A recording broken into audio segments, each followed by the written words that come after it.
Edward Scissorhands, 1990. I am fortunate enough to have been able to visit the sets of this movie at 20th Century Fox when I attended the UCLA workshops, a seminar held by the UCLA Film School in the summer of 1990. So I am going to talk about visiting the sets of Edward Scissorhands. They weren't shooting. It was after they concluded shooting, but a studio tour guide took us into the soundstage and showed us around the sets of this movie and one other movie. But before I do that, and before we talk about the movie itself, I just want to address the 4K itself for those that are only interested in that part. Apparently, the Blu-ray of Edward Scissorhands is one of the best Blu-rays to ever hit the market. Not the original, but after the original Blu-ray with the all-white cover, the ones after that were encoded really, really well. So there is not a lot of difference in quality, in picture quality, between that Blu-ray and this 4K. You will see a little bit of difference in color, and the UHD, the 10, the HD 10, whatever they call it, does help bring some depth to the darkness and into the brightness as well. But I think for picture quality, if that's the main reason you get 4Ks, if you've already got the Blu-ray, as long as it's not that very first edition, you're not going to notice a lot of picture quality. And I've seen a lot of other people say the same thing. So I've heard some people say it's a trashy 4K. I would not say that. It looks fine. It's not got a whole lot of digital noise reduction going on. There's still some grain in the image. It looks really nice. But I like film grain, so I do too. I'm happy when there's a lot of film grain, actually. But I like at least a little of it. And this one has a little. They found a nice balance. One of the reasons you might think you would want to get this 4K is the soundtrack, because one of the only new things that they've added to this release is a Dolby Atmos soundtrack. But as I have come to discover, having a home theater and listening to Dolby Atmos soundtracks, is that Dolby Atmos soundtracks are not all the same. They're not created equal. Some of them really take advantage of the extra speakers, and others just don't. And they've got a nickname for those, Dolby Atmos. I am sad to say that this is a Dolby Atmos soundtrack. Although Edward Scissorhands was never the kind of movie designed to take advantage of height speakers or really a whole lot of immersive surround sound in general. The only thing you're going to notice a little in the surrounds is Danny Elfman's score. I did not notice any sound effects in the surround speakers. I did not notice any ambience in the surround speakers. I'm a big fan of ambience in the surround speakers. Love it. I don't get it enough. A little of the score. But again, I don't know that this movie needs all of that. The important thing that they get right with this release in the sound is Danny Elfman's score is big. It is loud. It is present. If you've seen some other releases from Sony, Disney as of late, and I'm talking about Krull in particular, that score was recessed. It sounded far away, and it did not sound good. And I was surprised. I was worried that this would also have that, because one of the best things about this movie is Danny Elfman's score. I'm happy to say it's there. It has good bass, and the movie looks and sounds great. But again, if you've got a Blu-ray, as long as it's not that first one, you're good. You probably don't need a 4K. Unless you just love the movie so much and you got to have every edition, which quite frankly, that's me. I love this movie. I have to have all of them. This Steelbook, I don't think is that good looking. It's not terrible. I'm not a fan of the cover. This cover doesn't do much for me. Now, I am also a nerd. You don't have to play the clip, but I am. Do you see the typography there, Edward Scissorhands on the spine? I hate that typography. That is not the original typography that they used to market the film in 1990. When I first bought this movie for my collection a few years back, all of them had this typography except a Japanese steelbook. And I bought the Japanese steelbook just because of the typography. The typography matches the movie. When you watch the movie, the typography matches. That with this movie and with a handful of movies, things have to be a particular way. I also like the front cover artwork on that Japanese steelbook as well. So that is some level 5 nerding right there. So I bought this steelbook. It's around $40. Disney, Sony, Steelbooks 4Ks are pricey. They're all like at least $40, and some of them are 50. So, and Disney's only putting movies like this out on Steelbook. Like they don't put out a regular slipcover edition. In the UK, you can get a slipcover edition of this, but in America, the only way you can get it is this $40 Steelbook. And I think that might be another reason why it may not sell that well. The interior artwork is pretty good. I would have liked that better for the front than the interior, but there you have it. That's my 4K review. It's not a bad 4K, but if you've got a Blu-ray, I don't see a need for you to upgrade. Now, as terms of visiting the set, I wanted to start something. I have a little video clip I want to play for that, if I can locate it in my big pile of clips. Dum dum dum. There it is. When I went to this media workshops in 1990, they told us on Sunday night, as they were, giving us orientation, that on one day of the week we would go to a studio lot, and then we'd be shown around. And I knew Edward Scissorhands was coming because a year before, 1989, was Batman, and I was a huge Batman fan. Loved that movie, went gaga over it. It's probably one of 5 movies throughout my whole childhood and adolescence that I went the most gaga over. Edward Scissorhands was one of them as well. As soon as I realized that Tim Burton did Batman, he was on my radar. And in the spring of 1990, Kurt Loder on MTV told me that Tim Burton's next movie was going to be Edward Scissorhands. And he showed some pictures, and I was like, hot damn, I'm excited about this movie. I knew it was 20th Century Fox, too. So when they said you're going to go to a studio, in my head I was like, Fox, Fox, Fox. And then they said Fox. And I was like, yeah, life sucks, but every now and then you get a victory. So they took us to this soundstage. It wasn't 20. I've looked up the research since. I know Edward Scissorhands shot on stages, I think it was 14, 15, and 16. So it was one of those stages. But it looked like this. And we waited outside this big door until someone came. I don't know if it was a key or what he had to get, but he had to get something to let us in. And when they let us in, this thing was huge. The topiaries. You have no idea how big a soundstage is. Like, the pictures don't do it justice. It's like you don't see the other end. I don't remember lights being on the soundstage. The door was open, and the sunlight coming in through the mammoth door was really all that illuminated the sets that we were looking at. And you couldn't see the back wall. It was just monstrous. So there were like 7 or 8 different sets on this one studio soundstage. I think it's interesting in this movie how shooting on a soundstage was kind of a feature of the film. It was kind of a feature of the look of the film. The artifice of it. Yeah, the artifice of it. Yeah, I think a lot of Tim Burton movies require that. Mm-hmm. But one of the first things I noticed, and again, here I am, wanting to go to Fox, also hoping that I would see sets from Edward Scissorhands.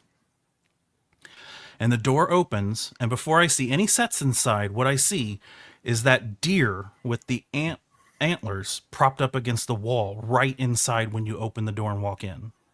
And there were other topiaries all leaning up against the wall, too. So I was like, that's fucking Edward. Oh, I said a dirty word. That's Edward Scissorhands.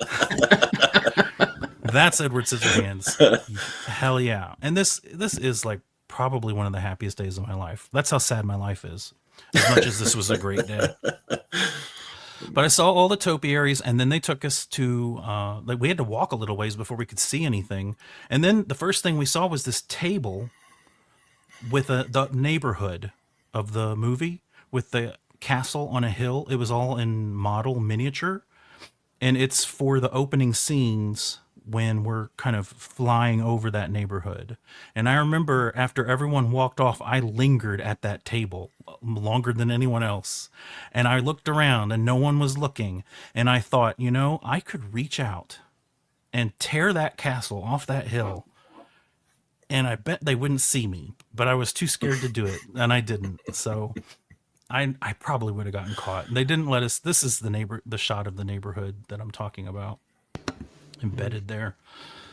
And after that neighborhood table, what we saw was the interior of the castle. When Diane Wiest arrives at the beginning of the movie, I saw this scarecrow-looking thing at the bottom of the stairs, and the stairs were there. The lighting of the movie makes a huge difference, so I really don't remember it looking this way. I don't even remember the walls in this set. I just remember the scarecrow and the stairs.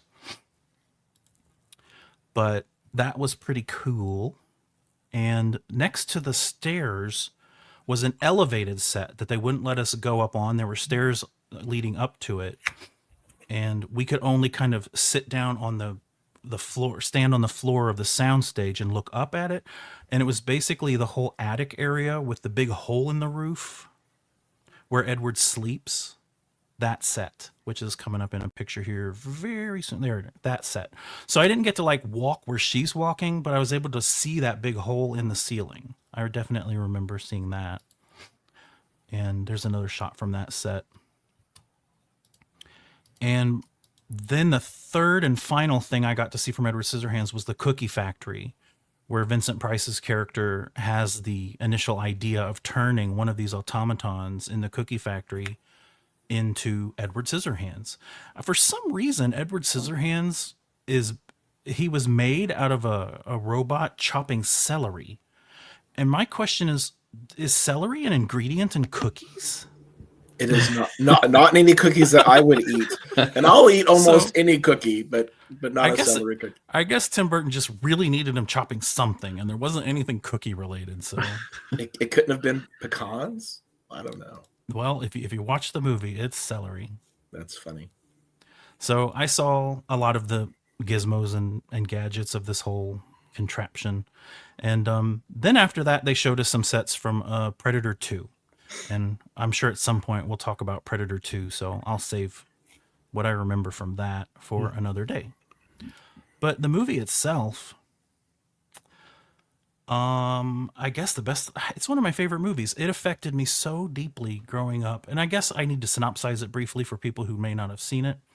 It is a weird little fairy tale. It's this perfect suburban little world. This Avon lady, played by Diane Wiest, who's just trying to make a sale, decides to drive up this mountain and knock on the door on the off chance that someone will be there to buy some of her makeup. And there's no one there, but she discovers this strange man, Edward Scissorhands, played by Johnny Depp, in the attic, and he's scared. She sees cuts on his face because his hands are scissors. He's gonna hurt himself that way, and she just wants to take care of him. She says, you should just come home with me. So the first hour of Edward Scissorhands is him integrating into this idyllic fantasy suburban world where everything seems nice at first because he's a celebrity and everyone's like wanting to meet him. All the neighborhood women, they want him to cut their hair, they want him to cut their dogs' hairs, and he cuts their bushes into the shrubbery, into the nice sculptures that you see all over the yards.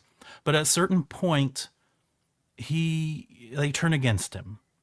And when they turn against him, they do.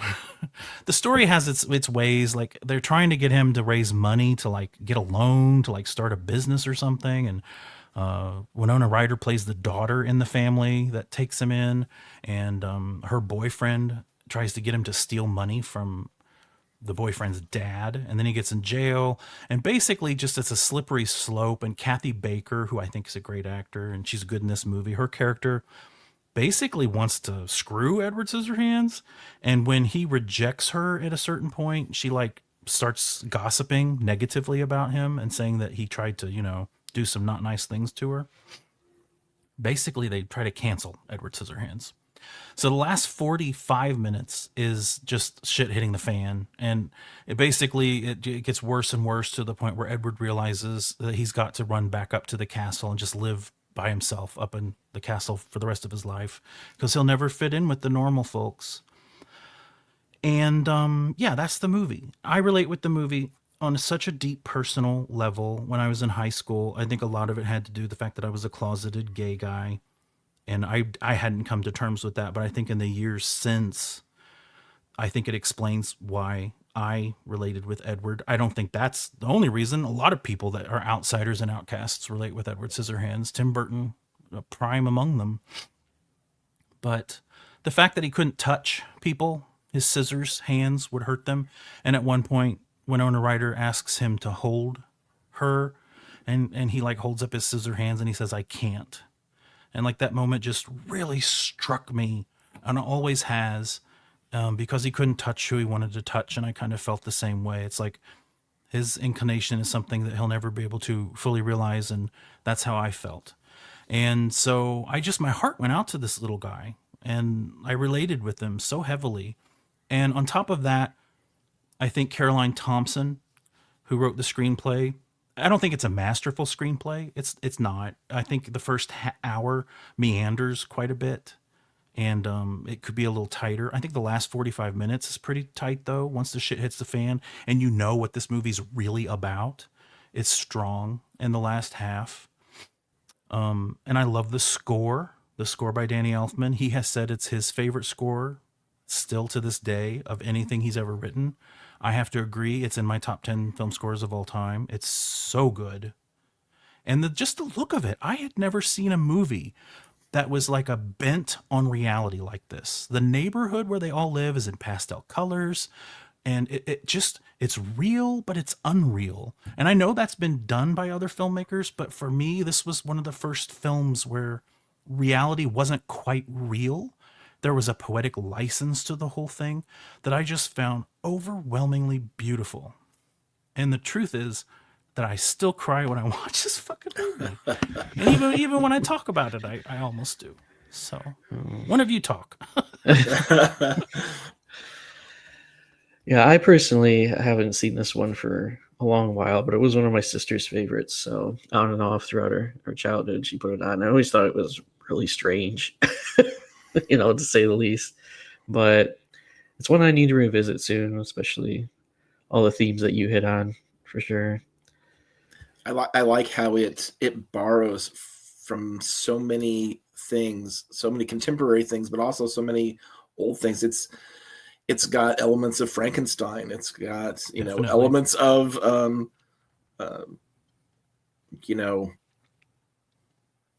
do I think? Oh, sorry. The CW shows, or Desperate Housewives, and it just works on a lot of levels. And it's one of my favorite Tim Burton films.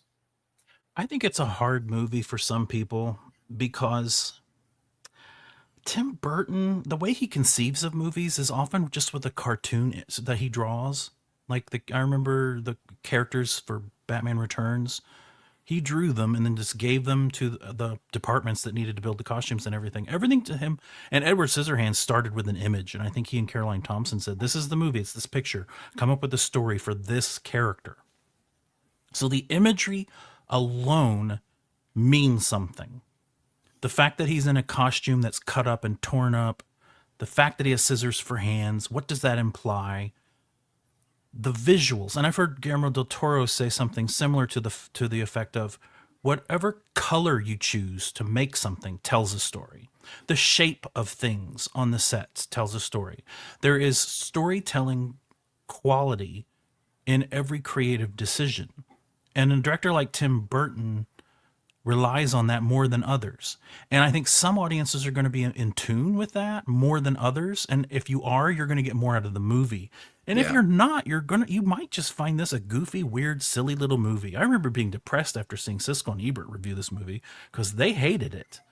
They just didn't understand the point, and they thought it was violent for no reason, and they clearly just didn't get it. And I think I understand why someone would watch it and get that opinion. And I kind of feel sorry for those people. Not that they need to appreciate Edward Scissorhands. I'm sure you can live a perfectly good life without liking this movie. But man, I get so much out of it. But you have to have an open mind to some extent to let it in, to let it in and to let it affect you. So that's my emotional review of Edward Scissorhands that I wasn't expecting.